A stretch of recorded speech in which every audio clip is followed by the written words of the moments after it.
2023 চনত শেষবাৰৰভাৱে অনুষ্ঠিত হ'ব মেট্ৰিক পৰীক্ষা। অহা বছৰৰ পৰা কলেজত নাথাকে উচ্চতৰ মাধ্যমিক শাখা। নতুন ৰাষ্ট্ৰীয় শিক্ষানীতি প্ৰযোজ্য কৰাৰ দিশত এনেবোৰ পদক্ষেপ গ্ৰহণ কৰা হৈছে। ৰাজ্যৰ কলেজসমূহত অহা বছৰৰ পৰা নাথাকে উচ্চতৰ মাধ্যমিক শাখা। চৰকাৰে ইতিমধ্যে 65খন CBCSৰ অধীনত ইংৰাজী মাধ্যমৰ বিদ্যালয় মুকলি কৰিছে। মুকলি কৰা হ'ব এনে 70খন মডেল স্কুল। জাতীয় বিদ্যালয়, শংকৰদেৱ শিশু নিকেতন, ডন বক্স আদি একাদশ দ্বাদশ শ্ৰেণী মুকলি কৰাৰ নিৰ্দেশ চৰকাৰৰ।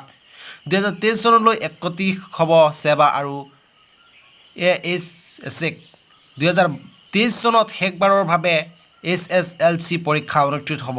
নতুন ৰাষ্ট্ৰীয় শিক্ষানীতি প্ৰযোজ্য কৰাৰ দিশত এনেবোৰ পদক্ষেপ গ্ৰহণ কৰা হৈছে।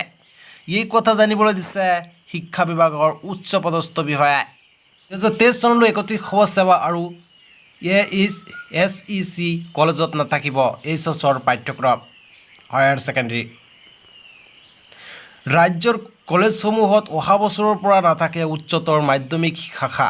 এই কথা জানিবলৈ দিয়ে শিক্ষা বিভাগৰ উচ্চপদস্থ বিষয়াই। বিষয়াগৰাকীয়ে লগতে কয় যে চৰকাৰে ইতিমধ্যে 65খন CBCৰ অধীনৰ ইংৰাজী মাধ্যমৰ বিদ্যালয় মুকলি কৰিছে। মুকলি কৰা হ'ব এনে 70খন মডেল স্কুল। আনকি জাতীয় বিদ্যালয়, শংকৰদেৱ শিশু নিকেতন, ডন বক্স আদি একাদশ দ্বাদশ শ্ৰেণী মুকলি কৰাৰ নিৰ্দেশ দিছে চৰকাৰে। ইফালে 2023 চনলৈ একত্ৰিশ হ'ব অসম মাধ্যমিক শিক্ষা পৰিষদ আৰু উচ্চতৰ মাধ্যমিক শিক্ষা সংসদ। সেইদৰে 2023 চনত শেষবাৰৰভাৱে Hslc পৰীক্ষা অনুষ্ঠিত হ'ব।